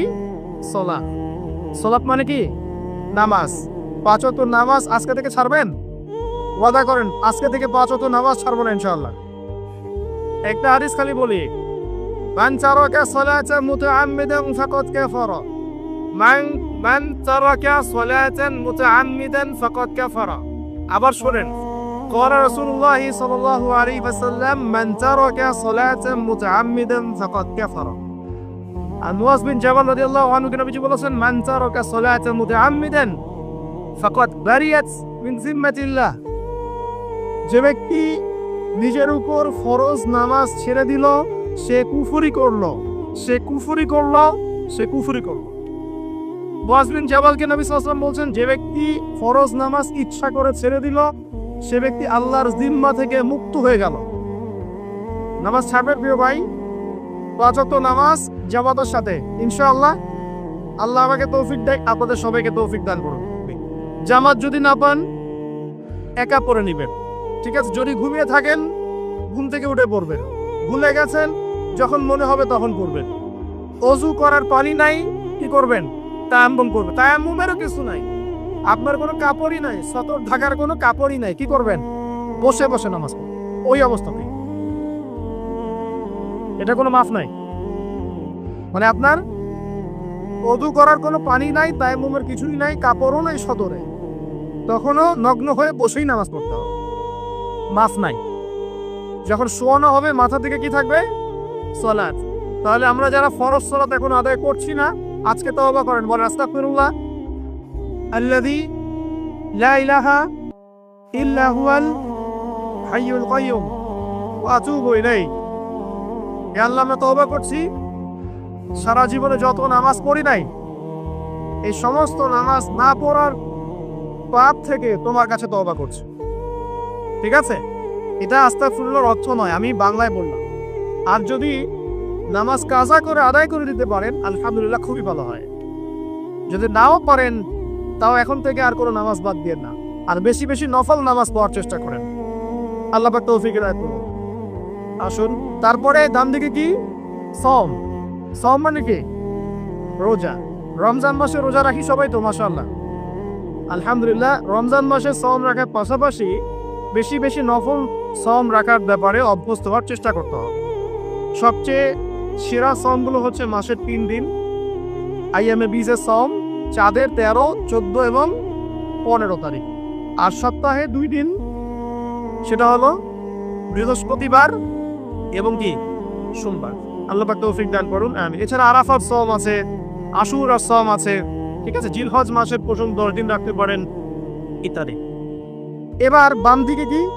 যাকাত। যেটা বলছিলাম, যাকাতের সাথে আমরা খুব একটা পরিচিত নই, অথচ যাকাত একটা ফরজ ইবাদত। কেউ যদি নামাজ এবং যাকাতের মধ্যে পার্থক্য করে, সে ব্যক্তি কাফের হয়ে যাবে। কেউ যদি মনে করে নামাজ আমি মানি, যাকাত আমি মানি না, তাহলে কাফের হয়ে যাবে। হিসাব পরিমাণ সম্পদ হলে প্রত্যেক মুসলিমের উপর যাকাত ফরজ, ঠিক আছে। এবং এই যাকাতই হচ্ছে আপনার ইসলামিক অর্থনীতির মূল ভিত্তি। কিভাবে জানেন? ব্যবসা এবং যাকাত এটা কি করে? এটা একটা মার্কেটের মধ্যে সম্পদ ঘুরতে থাকে। আমি বুঝাচ্ছি আপনাকে। মনে করেন আপনি ব্যবসা করছেন এবং যাকাত দিচ্ছেন। যাকাত কারা দিবে? যারা যাকাতের নিসাব পরিমাণ সম্পত্তি রাখে, মানে কিছুটা ধনী তারা। তো তারা ব্যবসা করছে, মাশাআল্লাহ। ব্যবসা যখন করে, ব্যবসায় কি থাকে? লাভ থাকে, লস থাকে, লাভ থাকে, লস থাকে। লাভও হতে পারে আপনার, লসও হতে পারে।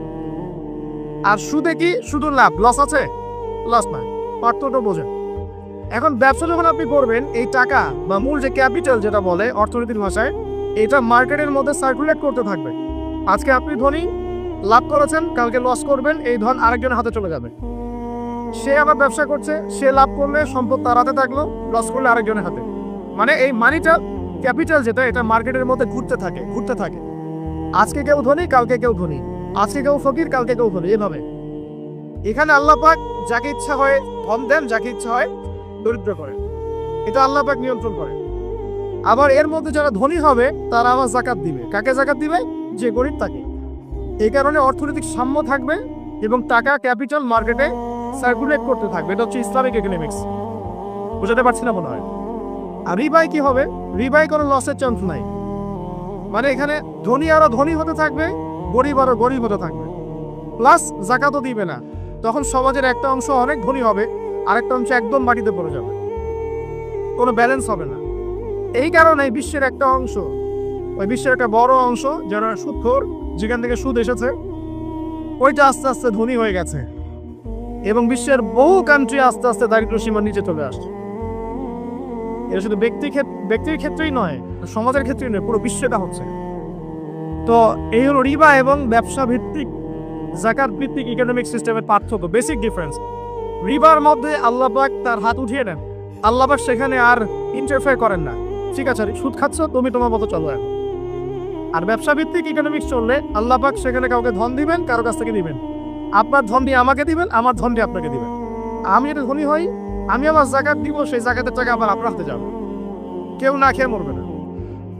তো সামনে এই যে বলা হচ্ছে 2023 সাল, শুধু 23 সাল না, আমার অবজারভেশন 2026-27 পর্যন্ত একটা অর্থনৈতিক মন্দা চলতে পারে। বললে কিছু কিছু লোক যে ভবিষ্যৎবাণী করতে যাওয়া, এটা ভবিষ্যৎবাণী নয়। আপনি বর্তমান সম্পর্কে খবর রাখেন না বলেই বর্তমানকে আপনার ভবিষ্যৎ করা হচ্ছে। আমাদের অনারেবল মিনিস্টার যারা আছেন ওদেরকে জিজ্ঞাসা করে, তাদেরকে জিজ্ঞাসা করে, তারাও বলছেন যে 2023 সাল থেকে 26 সাল খাদ্যমন্দার মতো যান। দেখেন নাই? তারা এই কথা বলছেন কারণ তারা বুঝতে পারছেন ওয়ার্ল্ডের অবস্থা ভালো না। এখানে একটা সলিউশন বলছে, ইচ্ছা হলে আপনি গ্রহণ করতে পারেন, ইচ্ছা হলে নাও করতে পারেন। আমার আমার তো চাপিয়ে দেওয়ার কোনো ক্ষমতা নাই। ফাযাক্কির ইন্নামা আনতা মুযাক্কির, আপনি শুধু উপদেশদাতা। লাস্তা আলাইহিম বিমুসাইতির, আপনি কারো প্রতি দারোগা নন। কি উপদেশ? এই যে যাকাত, যেটা যাকাত, আমাদের যাকাত যেটা আছে, এটাকে একটু বড় পরিসরে কালেক্ট করার চেষ্টা করতে হবে। করে যদি আমরা সুষ্ঠু বন্টন করতে পারি গরিবদের মাঝখানে, ইনশাআল্লাহ কেউ খাদ্য অভাবে মারা যাবে না ইনশাআল্লাহ। আল্লাহ পাক আমাদেরকে বোঝার তৌফিক দান। এর পাশাপাশি তারা যেটা বলেছেন, ইকোনমিক সেকশনের লিডার যারা আছে তারা যেটা বলছেন এটা ঠিক বলছেন। তারা বলছেন কৃষিভিত্তিক অর্থনীতির কথা বলছেন, এটার সাথে আমি 100% একমত। বাট আল্লাহ পাকের কোরআন, এই কোরআনের মধ্যে বেশিরভাগ যে অর্থনীতির কথা এসেছে তা হচ্ছে কৃষিভিত্তিক অর্থনীতি। এটা কি জানেন? হয়তো জানেন না। কোরআনে যত ইকোনমিক সিস্টেমের কথা আসছে তার মধ্যে সবচেয়ে বেশি এসেছে কৃষিভিত্তিক অর্থনীতির কথা, তারপর ব্যবসা এবং যাকাত। অতএব তারা ঠিকই বলেছেন, দেশের যারা ইকোনমিক সেকশনে গবেষণা করছেন তারা ঠিক কথাই বলেছেন যে কৃষিভিত্তিক অর্থনীতি হচ্ছে আমাদের অর্থনৈতিক মন্দা দূর করার অন্যতম উপায়। ঠিক বলেছেন, আমি একমত। তো যাকাত যেটা কথা বলছি না, বাম দিকে যাকাত আসবে, তো যাকাত আমরা দিব তো ইনশাল্লাহ ভাই। যাদের শোনেন, বাংলাদেশে এমন অনেক শিল্পপতি আছে যাদের একজনের যাকাতের টাকা দিয়ে একটা গ্রাম চলতে পারে। আর যাকাতের টাকা কিন্তু শুধু এক বছরে আসবে না, প্রতি বছরেই ঘুরে ঘুরে আসবে। মনে করেন যে আপনাদের এলাকার মধ্যে অনেক বিত্তশালী আছেন, আমি দোয়া করি মন থেকে আল্লাহ পাক বিত্তশালীদের অন্তরটাকে নরম করে দিক এবং ওসমান রাদিয়াল্লাহু আনহুর মতো দানশীল করে দিক। আমরা দোয়া করি, আমরা কারো খারাপ চাবো? সবার জন্য হেদায়েতের দোয়া করব। টাকা থাকতে তো সমস্যা নাই, কিন্তু টাকা থেকে যদি উসমান রাদিয়াল্লাহু আনহু মতো হতে না পারলাম তাহলে সমস্যা। টাকা থাকতে কোনো সমস্যা নাই, ধন আপনাকে আল্লাহ দিতেই পারে। এই ধনটাকে উসমান গনি রাদিয়াল্লাহু আনহুর মতো আল্লাহর পথে বিতরণ করে দেন, ইনশাআল্লাহ আল্লাহ পাক আপনাকে জান্নাতুল ফেরদৌস দান করবেন। তো অনুরোধ থাকবে, দেখেন আপনারা যদি একটা এলাকার যাকাত কালেক্ট করতে পারেন, মনে করেন কথার কথা এখানে কিছু মেয়ে আছে যারা খারাপ পথে পা বাড়িয়েছে, আমার কথা বুঝতে পারছেন? আচ্ছা, এরকম পল্লী অনেক জায়গায় আছে না? এক বছরের যাকাতের টাকা দিয়ে সমস্ত যৌনপল্লীর মেয়েদেরকে কাজ দেয়া সম্ভব, কর্মে আনা সম্ভব। ওদেরকে কাজের ব্যবস্থা করে দেন, ওরা কখনোই এই সেক্স ওয়ার্কারের কাজ করবে না ইনশাআল্লাহ। কোনো মেয়েই এই কাজ করতে চায় না আমার মতে। কোনো মেয়েই চায় না যে ইজ্জত বিক্রি করে খাবো, কোনো মেয়ে চাবে? কখনো চাবে না। ওকে আপনি ভালো কাজের ব্যবস্থা করে দেন, এই যাকাতের টাকা দিয়ে দেখবেন ইনশাআল্লাহ সে খারাপ পথ ছেড়ে দিয়েছে। অনেক দেখবেন দরিদ্র মানুষ আছে যে পড়াশোনা করার কোনো সুযোগ নাই, টাকা পয়সা নাই। পড়াশোনা করতে চায় কিন্তু টাকা পয়সা নাই, দিনের জ্ঞান অর্জন করতে চায়, দেশকে কিছু দিতে চায়, টাকা নাই। তাকে আমরা হেল্প করতে পারি না? পারি। অনেক মানুষ আছে মাদক দ্রব্য বিক্রি করছে, তাকে বুঝান, দিনের হেদায়েত দেন, ভাই আমি তোমাকে আরো ভালো চাকরি দিব, ভালো ব্যবসা দিব, তুমি ছাড়বা কিনা? বলবো আমি ছেড়ে দিব ইনশাআল্লাহ। বুঝালে ছেড়ে দিব ইনশাআল্লাহ। তো এই যে মেগা প্রজেক্ট যেটা কথা বলি আমরা, আত্ম উন্নয়নমূলক বলেন, যুব উন্নয়নমূলক বলেন, বা কান্ট্রি ডেভেলপমেন্টের কথা বলেন, এখানে যাকাত একটা বড় শক্তি হতে পারে। তবে এটাকে সুষ্ঠুভাবে কালেক্ট করতে হবে এবং যাকাতের যে 8টা খাত আছে এই খাতগুলোতে সুষ্ঠুভাবে বন্টন করতে হবে। অমুসলিমদেরকেও যাকাত দেওয়া যায়, জানেন? অমুসলিম যদি কেউ থাকে, দরিদ্র, তাকেও যাকাত দিয়ে সহযোগিতা করা যায়। আমরা সহযোগিতা করি না বলেই তো ওই যে পশ্চিম থেকে লোকজন এসে সহযোগিতা করে খ্রিস্টান বানাচ্ছে এখন সবাইকে। আরো বাড়বে দিন দিন, দেখেন আমরা তো সহযোগিতা করছি না। আপনার পাশে আপনার প্রতিবেশী না খেয়ে মারা যাচ্ছে, আপনি যাচ্ছেন না। এখন তো অন্য কেউ এসে যদি সাপোর্ট করে, ও তো তার দলেই ভিড়বে তখন। স্বাভাবিক, এটাই হচ্ছে এখন। আল্লাহ বোঝার তৌফিক দান করুক আমাদের। বাম দিকে মাইয়াতে থাকবে কি ভাই? যাকাত। তারপরে পায়ের দিকে চলে আসবে তার আত্মীয়তার সম্পর্ক রক্ষার ইবাদত, তার এই যে অন্যান্য দান সদকা, তার নফল আমল, তার তাসবিহ তাহলিল, তার কোরআন তেলাওয়াত ইত্যাদি পায়ের দিকে চলে আসবে। এখানে একটা হাদিস এসেছে, সূরাতুল মুলক যে ব্যক্তি রাতের বেলা তেলাওয়াত করবে, কোন সূরা ভাই? তাবারাকাল্লাযী বিয়াদিহিল মুলক ওয়া হুয়া আলা কুল্লি শাইইন কাদির। এই সূরা যে ব্যক্তি রাতের বেলা করে তেলাওয়াত করবে, ইনশাআল্লাহ সূরা মুলক কবরে তার সাথে থাকবে এবং কবর আযাব থেকে সূরা মুলক তাকে বাঁচাবে ইনশাআল্লাহ। আমি বুঝাচ্ছি যে কি অবস্থাটা হবে। এবার দুজন ফেরেশতা মাথার দিক থেকে আসবেন, আসতে চাইবেন, সালাত বলবে এখান দিয়ে আসা যাবে না, এদিক দিয়ে আসা যাবে না। ডান দিক দিয়ে আসতে চাইবেন, এদিক দিয়ে আসা যাবে না। বাম দিক দিয়ে আসতে চাইবেন, যাকাত বলবে এদিক দিয়ে আসা যাবে না। পায়ের দিক দিয়ে আসতে চাইবেন, আমলগুলো বলবে এদিক দিয়ে আসা যাবে না। তখন যাই হোক তারা আসবেন, এটা কথা কি, এটা কথাটা হচ্ছে যে সলাতের গুরুত্ব, সে সলাত আদায় করেছে, সে আমার হক আদায় করেছে, আমি তার পক্ষে আছি, এটা পক্ষে বোঝাচ্ছে। রোজা বলবো আমি ওর পক্ষে আছি, তাকে আপনি কোনো শাস্তি দিবেন না, আমি তার পক্ষে আছি। আপনারা দুজন তাকে শাস্তি দিবেন না, আমি যাকাত তার পক্ষে আছি, এটা পক্ষে থাকার কথা। তারপরেও তারা আসবেন, চোখগুলো হবে নীল এবং কালো বলে, নীলাপ চোখের কালো। মুনকার নাকি উঠে বসিয়ে দেওয়া হবে। এবার তিনটা প্রশ্ন। প্রথমে প্রশ্ন হচ্ছে কি, মান রব, তোমার রবকে? তখন মুমিন বান্দা বুক ফুলিয়ে বলবে রব্বি আল্লাহ, আমার রবকে আল্লাহ। পৃথিবীতে যে ব্যক্তি আল্লাহর সাথে শিরিক করে নাই, আল্লাহ তাওহীদের উপর থেকেছে এবং কার উপরে মৃত্যুবরণ করেছে, ইনশাআল্লাহ সে ব্যক্তি এর উত্তর নির্দ্বিধায় দিতে পারবে ইনশাআল্লাহ। আর দুনিয়াতে যে বা যারাই আল্লাহর সাথে শিরিক করবে, আল্লাহর সাথে শিরকের পাবে লিপ্ত হবে, ওই অবস্থায় মারা যাবে, তাওহীদের উপর থাকবে না, কোশ্চিন কালেও মান রব্বুক উত্তর দিতে পারবে না। তারপর প্রশ্ন হয়ে যাবে বা দিনুক, তোমার দিন কি ছিল? মুমিন বান্দা উত্তর দিবে কি, দিন ইয়াল ইসলাম, আমার দিন ছিল ইসলাম। এখানে শুনে রাখেন, পৃথিবীতে যারা ইসলামকে পরিপূর্ণরূপে পালন করবে তারাই এই উত্তর দিতে পারবে ইনশাআল্লাহ। যারা ইসলামকে ঠাট্টা বিদ্রুপের হাসি তামাশার পাত্র বানিয়েছে, মন চাইলে কিছু করি, মন চাইলে কিছু করি না, সহজ গুলো একটু আমল করি, বাকি কিছুর আমল ধারি না, হ্যাঁ, নামাজ পড়ি, সুদ ছাড়তে পারি না, ঠিক আছে, বছর বছর উমরা করি, এদিকে ঘুষ দুর্নীতি ছাড়তে পারি না, ইসলামকে ঠাট্টা তামাশার পাত্র বানিয়েছে, এরা কোশ্চিন কেন উত্তর দিতে পারবে না। মা দিলে পরিপূর্ণরূপে ইসলামে প্রবেশ করতে বলেছেন আল্লাহ রাব্বুল আলামিন। যারা পরিপূর্ণরূপে ইসলামে প্রবেশ করবে এবং ইসলামের প্রতিটা মৌলিক বিধান মেনে চলবে, ইনশাআল্লাহ তারা এর উত্তর দিতে পারবে। এরপরে আসবে তৃতীয় প্রশ্ন। নবী সাল্লাল্লাহু আলাইহি ওয়াসাল্লামকে দেখানো হবে, যখন দেখানো হবে তখন সূর্য যখন ডুবে যায়, যে দৃশ্যটা আমরা দেখতে পারি না, ওই দৃশ্যটা দেশে উঠবে এবং মুমিন বান্দা অস্থির হয়ে যাবে, বলবে আমাকে ছেড়ে দাও, আমি নামাজ পড়বো। সুবহানাল্লাহ। তার কারণ তার কাছে মনে হবে যে আসরের ওয়াক্ত হয়ে গেছে, আসরের ওয়াক্ত চলে যাচ্ছে, আমাকে নামাজ পড়তে হবে। চিন্তা করেছেন? ওই যে একটা হাদিস আছে না, যে 7 শ্রেণীর মানুষকে আল্লাহ রাব্বুল আলামিন আরশের ছায়া দিবেন, তার মধ্যে এক শ্রেণীর মানুষকে যার অন্তর মসজিদের সাথে ঝুলে থাকে, তার মন মসজিদের সাথে ঝুলেছিল, এই সূর্য ডুবে গেল বলে আমাকে ছেড়ে দাও, আমি নামাজ পড়তে যাবো। তখন ফেরেশতারা বলবেন তোমাকে নামাজ পড়তে দেয়া হবে, তবে তার আগে তুমি এর উত্তর দাও। কি উত্তর? এই ব্যক্তির দিকে তাকাও। তখন নবী সাল্লাল্লাহু আলাইহি ওয়াসাল্লামকে দেখানো হবে, সাল্লাল্লাহু আলাইহি ওয়াসাল্লাম দরুদ পড়বেন। বলা হবে যে এই ব্যক্তির সম্পর্কে তোমার কি ধারণা? মান হাযা রাজুলু বুইসা ফীকুম, এই ব্যক্তি কে, যাকে তোমাদের কাছে পাঠানো হয়েছিল? মুমিন ব্যক্তি নির্দ্বিধায় বলে দিবে যে তিনি হচ্ছেন আমার নবী মুহাম্মদুর রাসূলুল্লাহ সাল্লাল্লাহু আলাইহি ওয়াসাল্লাম। দেখুন, পৃথিবীতে যে বা যারাই নবী সাল্লাল্লাহু আলাইহি ওয়াসাল্লামের সুন্নতের উপর আমল করবে, ইনশাআল্লাহ সে তার উত্তর দিতে পারবে। দুনিয়াতে যারা নবীর সুন্নতের 5 পয়সা পরোয়া করছে না, তার আদর্শের 5 পয়সা দাম দিচ্ছে না, তারা কোশ্চিন কালে উত্তর দিতে পারবে না। নাম হতে পারে আব্দুর রহমান, আব্দুর রহিম, নবীর সুন্নতের ধান ধারে না, তারা উত্তর দিতে পারবে। নবীর সুন্নতের গুরুত্ব কত গভীর, এটা আমাদেরকে এখান থেকে বুঝতে হবে। তাই প্রিয় যুবক ভাইরা, মুসলিম ভাইরা, আমাদের জীবনটাকে নবীর আদর্শ এবং সুন্নতে ঢেলে সাজাতে হবে। সকাল থেকে সন্ধ্যা পর্যন্ত প্রতিটা কাজ করবো কার তরিকায়? রাসূলের তরিকা। নামাজ পড়বো ও তার তরিকায়, রোজা, সিয়াম, হজ, যাকাত, আমল, মুআমালাত, আখলাক সব কার তরিকায়?